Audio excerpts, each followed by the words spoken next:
नमस्कार, FM news देख रहे हैं आप। मैं हूं आपके साथ Neha Walia. Mid day news में आप सभी का स्वागत है। सबसे पहले खबरों में बात करेंगे गोरखनाथ मंदिर के हमले की, क्योंकि यहां पर सुरक्षा कर्मियों पर हमले के मामले में गिरफ्तार आरोपी अहमद मुर्तजा अब्बासी से अब एनआईए की टीम पूछताछ करेगी।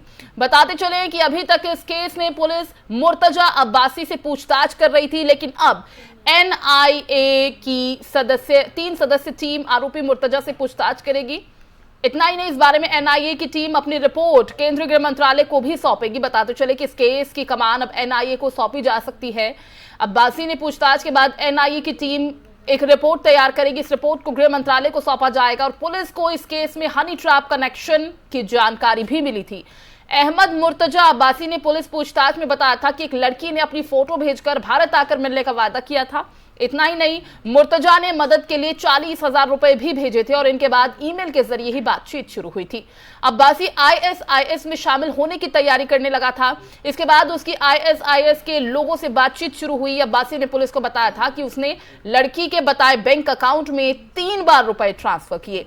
गौरतलब है कि अब आरोपी मुर्तजा अहमद अब्बासी को यूपी एटीएस ने तलब किया है। उसके पिता मुनीर अहमद अब्बासी को नोटिस जारी कर बयान दर्ज कराने के लिए बुलाया गया। अहमद मुर्तजा की बीमारी में पुराने इलाज और लंबे समय से हो रही संदिग्ध गतिविधियों को लेकर एटीएस ने पिता को अपनी जांच के दायरे में शामिल किया है। तो देखिए, मुर्तजा की अब जितने भी इस पूरे मामले में खुलासे हुए हैं उसमें कई चीजें निकलकर सामने आई।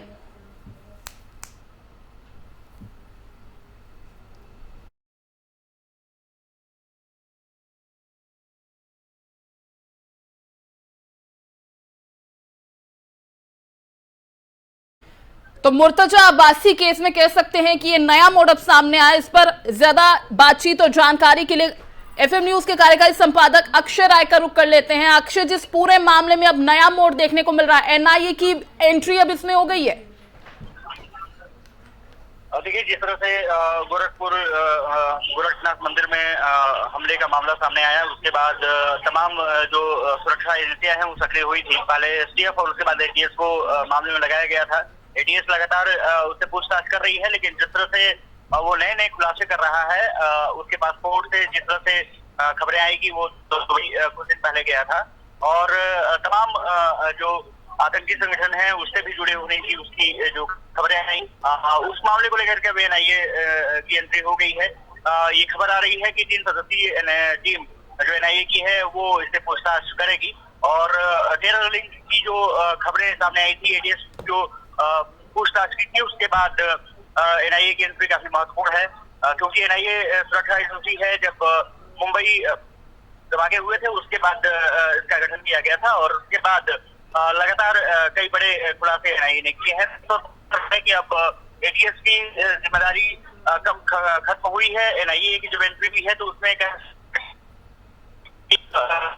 संभल के अलावा कई ऐसे जो 7-8 जिले हैं उससे काफी लोगों को पकड़ा गया है, पूछताछ की जा रही है और अभी खबर आ रही है कि सुधार संघ से एक व्यक्ति को गिरफ्तार किया गया है। उससे भी एटीएस पूछताछ कर रही है। उसका नाम सजाने है। वो कहीं ना कहीं नेपाल से जो संबंध इससे निकल के सामने आए थे उसमें महत्वपूर्ण भूमिका या कड़ी साबित हो सकता है।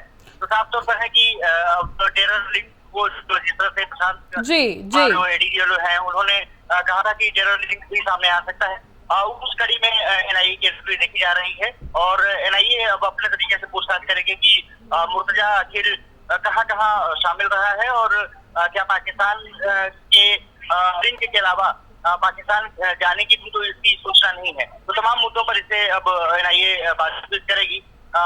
3 सदस्यीय टीम को बताया जा रहा है कि एनआईए लखनऊ से पूछताछ करेगी। बिल्कुल, एनआईए की 3 सदस्यीय टीम अब पूछताछ करने वाली है। मैं ये भी जानना चाहूंगी आपसे, क्योंकि इस पूरे मामले में अभी तक जो सामने आया है, हनी ट्रैप सामने आया, आईएसआईएस से कनेक्शन, दुबई कनेक्शन, बहुत सारी चीजें निकलकर सामने आई है। तो मोटे तौर पर अगर सार समझने की कोशिश करें तो अभी तक क्या इस पूरे केस में देखने को मिल रहा है? और देखिए, सबसे बड़ी बात ये रही है कि जिस तरह से वो इंजीनियर रहा है और उसके बाद उसने गोरखनाथ मंदिर में जिस हमला करने का प्रयास किया है वो कहीं और भी हमले कर सकता था, लेकिन ये सोची समझी रणनीति का हिस्सा माना है और ये खुलासे हुए हैं कि मुख्यमंत्री आदित्यनाथ के क्षेत्र में कुछ वारदात करने की फिराक में था और उसको ऊपर से कहीं से उसको लिंक मिले थे कि आपको इस तरह से आगे बढ़ना है। हालांकि वो पकड़ लिया गया। उसके बाद एटीएस ने जब पूछताछ की है तो तमाम खुलासे हुए हैं और खास करके वीडियो जो लिंक उसके निकल के सामने आए हैं ISI से जुड़ी और गजवा हिंद जो संगठन रहा है पाकिस्तान और जो जम्मू कश्मीर में सक्रिय रहा है उसके लिंक उसके निकल के सामने आए हैं। इसके अलावा जो उनकी पत्नियों से जो पूछताछ हुई है उन्होंने कहा है कि ये पहले से ही कई तैयारी कर रहा था और यही वजह रही है कि पत्नी से अलग रहना मुनासिब समझा था। संभल में इसके कुछ कनेक्शन सामने आए हैं, उनसे पूछताछ की रही है। इसके अलावा मुंबई और जामनगर से भी कहीं ना कहीं इसका लिंक निकल के सामने आया है। लेकिन अब NIA इस मामले को लेकर के इससे पूछताछ करना चाहती है कि कहीं पाकिस्तान और दुबई से जो लिंक है क्या वो बड़े आतंकी गिरोह से तो नहीं समझ में आ रहा है। और ISIS का जो सवाल रहा है और गजवा हिंद का रहा है तो वो लगभग कंफर्म होता जा रहा है कि कहीं ना कहीं इससे प्रभावित था। जाकिर नाइक का इससे नाम भी लिया था और कह सकते हैं कि जैसे ही एक एंट्री होगी कहीं ना कहीं कुछ महत्वपूर्ण सुराग निकल कर सामने आएंगे। ठीक है अक्षय, बहुत बहुत शुक्रिया इस तमाम जानकारी के लिए, बातचीत के लिए। तो आपको बता दें कि जिस तरह से अलग अलग एंगल इस मामले में निकल कर आ रहे हैं, कट्टरपंथी जो मौलाना है उन्हें भी ये सुना करता था। मुर्तजा की हम अगर बात करें तो बहुत सारे अहम बिंदुओं में अभी ISIS कनेक्शन सामने आया है, हनी ट्रैप का मामला सामने आया है और दुबई कनेक्शन का भी पता चला है। तो अब देखना ये होगा कि आखिर अब जब NIA की 3 सदस्यीय टीम को ये जांच मिली है तो इस पूरे मामले में क्या नया मोड़ सामने आता है।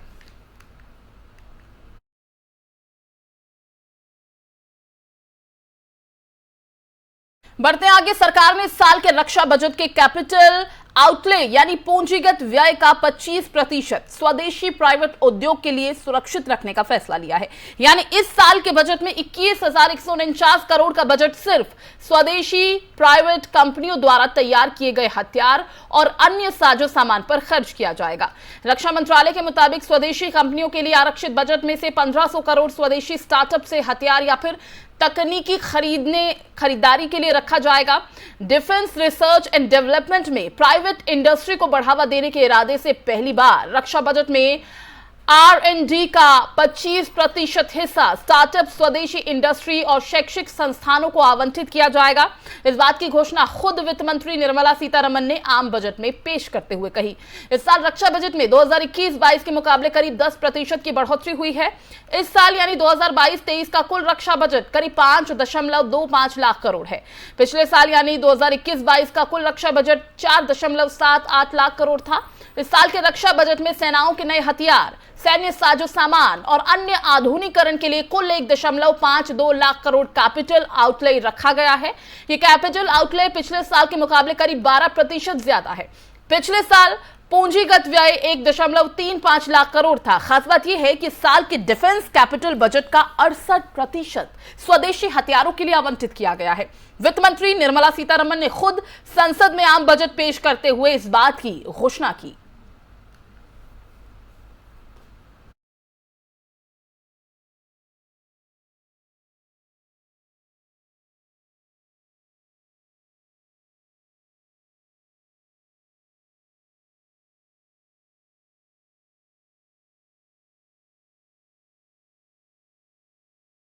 बढ़ते आगे, हिमाचल विधानसभा चुनाव से पहले आम आदमी पार्टी को बड़ा झटका लगा है। आपके हिमाचल के प्रदेश अध्यक्ष और संगठन मंत्री बीजेपी का दामन थाम चुके हैं।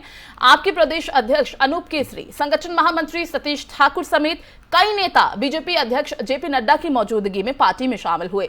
वहीं केंद्रीय मंत्री अनुराग ठाकुर ने ट्वीट करके इस बात की जानकारी दी है और बीजेपी अध्यक्ष जेपी नड्डा हिमाचल प्रदेश के 4 दिवसीय दौरे पर भी है। इस दौरान वो कई संगठनात्मक और सार्वजनिक कार्यक्रमों में हिस्सा लेंगे। और बीजेपी के मुख्य प्रवक्ता अनिल बलूनी ने शुक्रवार को कहा कि 5 राज्यों में हालिया विधानसभा चुनाव में पार्टी के शानदार प्रदर्शन के बाद नड्डा का ये पहला राज्य दौरा होगा। बीजेपी ने इन विधानसभा चुनाव में 4 राज्यों में जीत दर्ज की थी। तो क्या कुछ अनुराग ठाकुर ने कहा, वो आपको सुनवाते हैं। मैं सबसे पहले तो आम आदमी पार्टी हिमाचल प्रदेश के प्रदेशाध्यक्ष, वहाँ के संगठन मंत्री और वहाँ के ऊना के अध्यक्ष और ऐसे सैकड़ों कार्यकर्ता जो आज भारतीय जनता पार्टी में शामिल है उनका स्वागत अभिनंदन करता हूं। भाजपा के राष्ट्रीय अध्यक्ष आदरणीय जगत प्रकाश नड्डा जी का आभार प्रकट करता हूं कि उन्होंने अपना समय निकालकर इन सबका स्वागत भी किया और पार्टी की ज्वाइनिंग भी करवाई। देश की सबसे बड़ी पार्टी में आज आम आदमी पार्टी का विलय हुआ है, एक तरह से मैं कहूं, क्योंकि उनके अध्यक्ष, संगठन मंत्री सब लोग आ गए। तो दूसरी तरफ से देखा जाए, अगर आप उनकी बात सुनेंगे तो जिन लोगों ने 8 साल तक आम आदमी पार्टी के लिए काम किया, एक कार्यकर्ता के रूप में, प्रदेश अध्यक्ष के रूप में, उनकी भी अनदेखी की गई। उनकी तरफ देखे तक नहीं अरविंद केजरीवाल जी। ये हिमाचल का अपमान था और उनके कार्यकर्ता का भी अपमान था, और इस स्वाभिमान की लड़ाई उन्होंने लड़ने के लिए और मोदी जी के नेतृत्व में जो शानदार काम भारत में हुआ है उसको देखकर, और राष्ट्रीय अध्यक्ष जगत प्रकाश नड्डा जी ने जो स्वयं उनको स्वागत किया है, इसके लिए मैं इन दोनों का बहुत आभार भी प्रकट करता हूँ। मुझे पूर्ण विश्वास है इनके आने से भाजपा को बल भी मिलेगा, और दूसरी तरफ कहीं ना कहीं देखने को मिलता है जो अरविंद केजरीवाल जी की और आम आदमी पार्टी की झूठ की राजनीति है वो सबके सामने आई है। कैसे इनका भांडा फूटा है, कैसे झूठे वायदे करते हैं, बड़ी बड़ी बातें करते हैं, और सच्चाई ये है कि केवल अपना ही देखते हैं। जिस तरह से अभी चुनाव जो हुए उसमें प्रचंड जीत भाजपा को मिली है, उस तरह से उनके दावे कहीं ना कहीं फीके दिखाई दे रहे हैं हिमाचल को। देखिए, मैं स्पष्ट कर दूं, मैं उत्तर प्रदेश का सह प्रभारी भी बनाया गया था। उत्तर प्रदेश में जितनी सीटों पर आम आदमी पार्टी लड़ी, सब पे जमानत जब्त हुई। हिमाचल में भी उनकी वही हर्ष होने वाला है। मैं सबसे पहले तो आम आदमी और उधर बीजेपी सांसद रवि किशन ने आम आदमी पार्टी पर हमला बोला है। उन्होंने कहा कि आम आदमी पार्टी का एक बबल है जो फटेगा, और क्या कहा रवि किशन ने, आपको सुनवाते हैं। देखिए, आप पार्टी का एक बलून है, इसको कहते हैं ना, बबल है, वो फटेगा। दिल्ली में हम चूंकि दिल्ली में सरकारी आवास है, मैं जानता हूं, तो वो वहाँ कैसे ऑपरेट कर रहे हैं। अभी सब लोग जो कांग्रेस से थोड़े त्रस्त हो गए थे तो वहाँ मूवमेंट ले रहे हैं, लेकिन इनकी सच्चाई भी बाहर आएगी। और ये सच्चाई है कि उत्तराखंड में देखिए, अब सारे लोग आपसे बीजेपी में आ रहे हैं। उसी तरह कांग्रेस ये वहाँ पर पंजाब में भी कुछ समय के बाद ऐसे ही होगा। ये लोग उनके मूवमेंट को देखेंगे और पता चल जाएगा कि खाली फ्री वाली एक झूठी बातें हैं और इसके अंदर सत्य कुछ नहीं। धरातल पे कोई सच्चाई नहीं है। खाली हम आपको फ्री दे देंगे। भोली जनता को उस वक्त बेवकूफ़ एक बार आप बना सकते हैं, बार बार नहीं। देखिएगा अगली बार इन लोगों का पूरा पर्दाफाश हो जाएगा। उनकी वोट बैंक की राजनीति को उनको बंद करना है। उनको समझ में नहीं आ रहा है, वो बम के ऊपर बैठी हुई है और बम कभी भी फटेगा। वो अपने वोट को बचाने, अपनी कुर्सी को बचाने के लिए जो भी राजनीति कर रही है, लेकिन आने वाले समय के लिए ये अच्छी बात नहीं है। राजनीति ये नहीं होनी चाहिए कि आप बम पर बैठे हों और आतंकवादी को संरक्षण या उनकी बातें या कम्युनल राइट्स या दंगों को बचाना या भारतीय जनता पार्टी के कार्यकर्ताओं की हत्या करना और उनको मारना, पीटना, डरवाना, ये अच्छी राजनीति नहीं है। अमित शाह जी कह रहे हैं कि हिंदी जो है भारतवर्ष में सबसे ज़्यादा बोली जाती है, इसको राष्ट्रीय लैंग्वेज के रूप में लेना चाहिए, जिसका विरोध जो है पश्चिम बंगाल और साउथ इंडिया के बहुत सारे लीडर। नहीं, गृह मंत्री अमित शाह जी जो सोचते हैं, कश्मीर के मुद्दे पे उन्होंने सोचा, अगर हिंदी को उन्होंने कहा है और बहुत सही, क्योंकि सारे लोग हिंदी बोलते हैं, सब लोग हिंदी जानते हैं। इस तरह से अब हम लोगों को इसको पूरा तरह मैं समर्थन करता हूं। और ये मैं अमित शाह जी ने जो कहा है ये कि हिंदी को राष्ट्रभाषा की तरह देखना चाहिए और इसको, क्योंकि सबसे ज़्यादा आबादी में बोली जाती है, तो इसमें मैं उनका पूरा समर्थन करता हूं। अगर विपक्ष अपनी लेफ्ट माइंडसेट के साथ इसको विरोध कर रहा है तो ये गलत बात है, लेकिन पूरा देश ये चाह रहा है कि हिंदी राष्ट्रभाषा हो।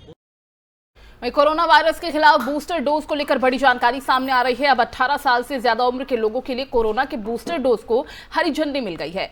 10 अप्रैल से 18 साल से ज्यादा उम्र के लोगों को प्रिकॉशन डोज लगेगी। कोरोना की प्रिकॉशन डोज निजी सेंटर्स पर लगाई जाएगी। केंद्रीय स्वास्थ्य मंत्रालय की तरफ से जानकारी दी गई है कि निजी टीकाकरण केंद्रों पर अब 10 अप्रैल से 18 साल से ज्यादा उम्र के लोगों के लिए प्रिकॉशन डोज उपलब्ध होगी। अगर कोई बूस्टर डोज लेना चाहता है तो ये सुविधा प्राइवेट अस्पतालों में भी रहेगी। स्वास्थ्य मंत्रालय ने कहा है कि जिन लोगों की आयु 18 साल से ज्यादा है और दूसरी खुराक के लिए हुए 9 महीने से ज्यादा का समय हो चुका है, तो वो कोरोना की प्रिकॉशन डोज ले सकते हैं। ये सुविधा निजी सेंटर्स पर भी उपलब्ध रहेगी। केंद्रीय स्वास्थ्य मंत्रालय ने दिल्ली, हरियाणा, केरल, महाराष्ट्र और मिजोरम को कोरोना के बढ़ते मामलों के बाद सावधानी बरतने के निर्देश दिए हैं। सचिव राजेश भूषण ने राज्यों को लिखे पत्र में कहा कि पिछले सप्ताह बढ़े कोरोना के केस चिंता की बात है। अगर जरूरत पड़े तो जरूरी कार्रवाई करें।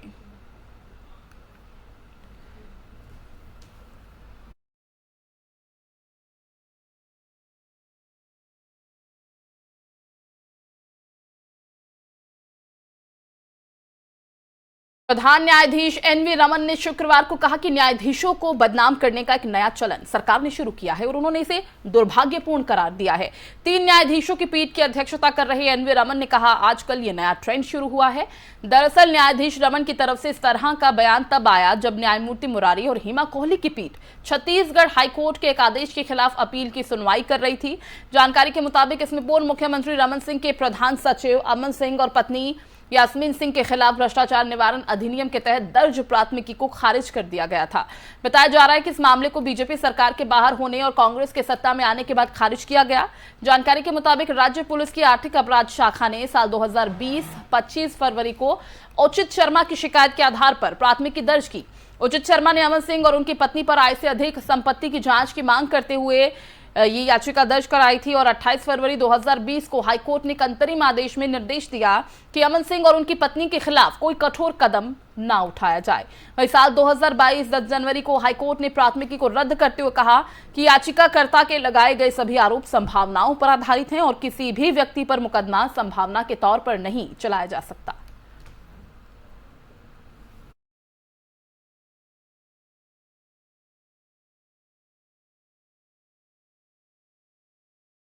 अगली खबर रेलवे से जुड़ी है। आज रेलवे ने कुल 163 ट्रेनों को कैंसिल किया है। बताते चले कि 143 ट्रेनों को पूरी तरह कैंसिल किया गया तो 20 ट्रेनों को आंशिक रूप से कैंसिल किया गया है।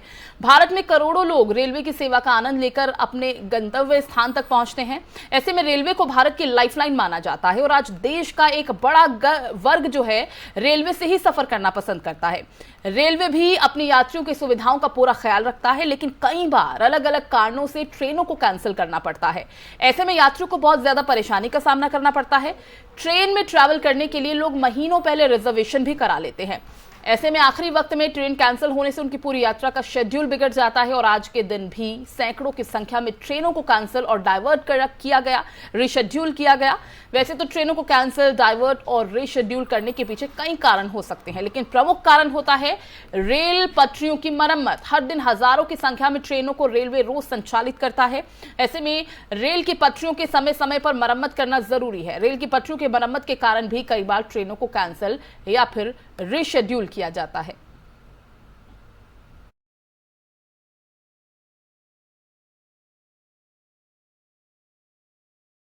और दक्षिण कश्मीर में 2 जगह आतंकी और सुरक्षा बलों के बीच एनकाउंटर जारी है। पहला एनकाउंटर अनंतनाग के सरमा में चल रहा है, जहां पर 1 से 2 आतंकी छिपे होने की खबर है। दूसरा एनकाउंटर कुलगाम जिले में बताया जा रहा है, हाजीपोरा के दमहल में, जहां 2 से 3 आतंकी छिपे हो सकते हैं। दक्षिणी कश्मीर के कई हिस्सों में इंटरनेट सेवा को भी बाधित कर दिया गया है। जम्मू कश्मीर में आतंकवादी दहशत फैलाने की अपनी कोशिशें लगातार करते रहते हैं, जिसका सुरक्षा बल मुंहतोड़ जवाब देते हैं।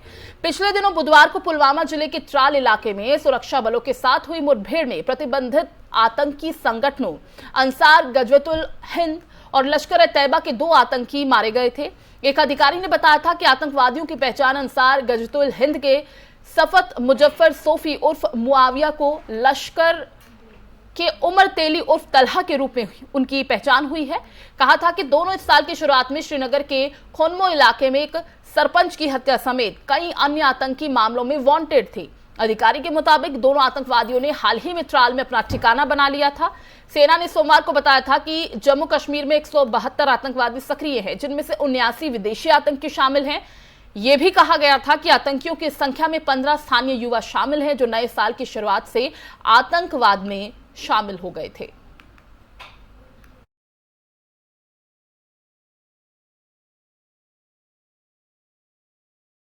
खबरों में अब बात करेंगे मौसम की। अप्रैल माह में अगर हम बात करें और मई की बात करें तो जिस तरह की अप्रैल में गर्मी पड़ रही है, ऐसा लग रहा है कि मई अभी से आ गया है। दिन के समय सूरज जिस तरह से तप रहा है, उसकी गर्मी से राहत के लिए तापमान में इजाफा हो रहा है। इस बीच मौसम विभाग ने अभी गर्मी से राहत नहीं मिलने की संभावना जताई है। भारतीय मौसम विज्ञान विभाग ने कई राज्यों में हीट वेव और गर्मी को देखते हुए अलर्ट जारी किया है। इस दौरान लोगों से घर में रहने के लिए कहा गया है। मौसम विभाग ने साफ कर दिया कि गर्मी के मौसम में लापरवाही जान पर भारी पड़ सकती है। मौसम विभाग ने आज पश्चिमी और पूर्वी राजस्थान, दक्षिणी हरियाणा और दिल्ली के कुछ जगहों पर भीषण लू की स्थिति के साथ कई जगहों पर हीट वेव की स्थिति होने की संभावना जताई है। IMD के मुताबिक मध्य प्रदेश, सौराष्ट्र और कच्छ, हिमाचल प्रदेश के कुछ हिस्सों, पंजाब, उत्तर प्रदेश, झारखंड और बिहार के अलग अलग राज्यों में इस तरह की स्थिति बनी रहेगी। मौसम विभाग ने अगले 24 घंटों के दौरान सिक्किम, असम, अरुणाचल प्रदेश, केरल के कुछ हिस्सों और कर्नाटक के दक्षिणी तट पर कुछ जगहों पर हल्की से मध्यम बारिश के साथ हल्की हवा की भी संभावना बताई है। नागालैंड, मेघालय, उप मेघालय, पश्चिम बंगाल, अंडमान और निकोबार द्वीप समूह और तमिलनाडु में हल्की से मध्यम बारिश की भी संभावना है।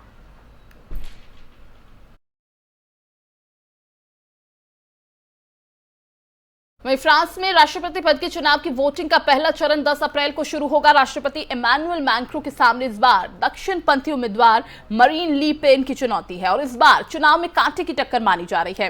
इस हफ्ते हुए सर्वे के मुताबिक अब मैक्रो और ली पेन के बीच सिर्फ 3% का अंतर है। फ्रांस के राजनीतिक पंडितों के मुताबिक पहले दौर में किसी उम्मीदवार को 50% से ज्यादा वोट मिलने की संभावना नहीं है, इसीलिए फैसला दूसरे दौर के मतदान में ही होगा। इस चरण में 24 अप्रैल को पहले चरण में सबसे ऊपर रहने वाले 2 उम्मीदवारों के बीच मुकाबला होगा और इस बीच चुनाव में हिजाब मसला भी उछल गया है। ली पेन ने वादा किया है कि अगर वो सरकार में आई तो हिजाब पहनने वाले मुस्लिमों पर जुर्माना लगाएंगी। भारत समर्थक ली पेन ने कहा कि जिस तरह गाड़ियों में सीट बेल्ट पहनने को अनिवार्य बनाया गया है, उसी तरह यह फैसला भी लागू किया जाएगा कि मुसलमान सार्वजनिक स्थानों पर हिजाब न पहने।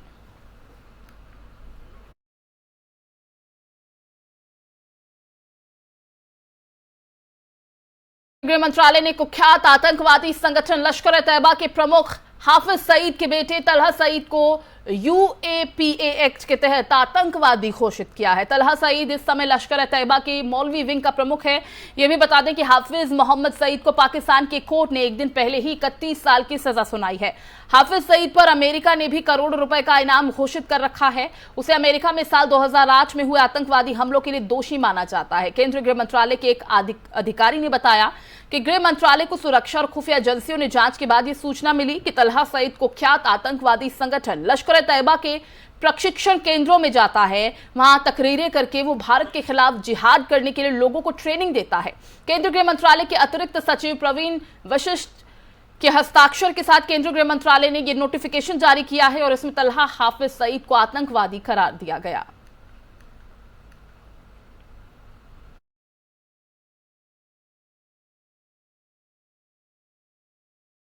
एलन मस्क की कंपनी स्पेस एक्स ने अंतरिक्ष में एक और इतिहास रचने वाली उड़ान भरी है।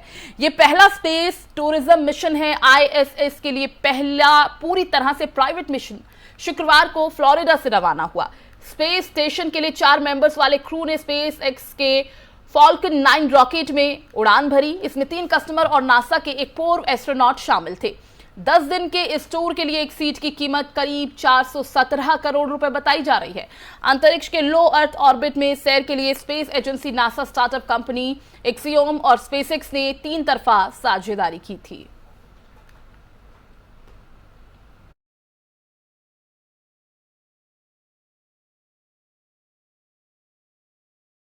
और वहीं श्रीलंका में भारत के उच्चायुक्त गोपाल बागले ने संकट के बीच भारतीय सेना को तैनात किए जाने की खबरों पर अपना बयान जारी किया है। उन्होंने भारत के श्रीलंका से रिश्तों पर भी महत्वपूर्ण बात कही। गोपाल बागले ने कहा कि श्रीलंका में भारतीय सेना की तैनाती को लेकर अफवाह 1 अप्रैल से ही चल रही है। आयोग ने पहले भी इस दावे को खारिज किया है। ऐसे दावों को निराधार करार देते हुए उन्होंने कहा कि अब ऐसी अफवाहें नहीं फैलाई जानी चाहिए। उन्होंने ये भी कहा कि संकट की घड़ी में भारत पड़ोसी प्रथम की नीति पर चलते हुए श्रीलंका की मदद के लिए तैयार है। बागले ने कहा, श्रीलंका भारत का निकटतम समुद्री पड़ोसी है और श्रीलंका के साथ हमारे संबंध 3 कारकों पर निर्भर है। पहला, वसुदेव कुटुंबकम, डॉक्टर ऑफ सागर और neighbourhood first. This is a relationship which is a very special relationship, the relationship between India and Sri Lanka. India-Sri Lanka relationship has a confluence, has the coming together of 3 very important streams in India's foreign policy, in the foreign policy of the current regime, current government under the leadership of Prime Minister Shri Modi in India. Those 3 streams are Vasudhaiva Kutumbakam, the whole world is one family. Neighborhood first, quite obvious, neighbors come first. And the doctrine of Sagar, SAGAR, security and growth for all in the region, which is related to our maritime shared space and what the cooperation in maritime safety, security and prosperity and peace that we are building with Sri Lanka and other countries of the Indian Ocean region. Mid day news में फिलहाल बस इतना ही। बाकी खबरों के लिए आप बने रहिए FM न्यूज के साथ। नमस्कार।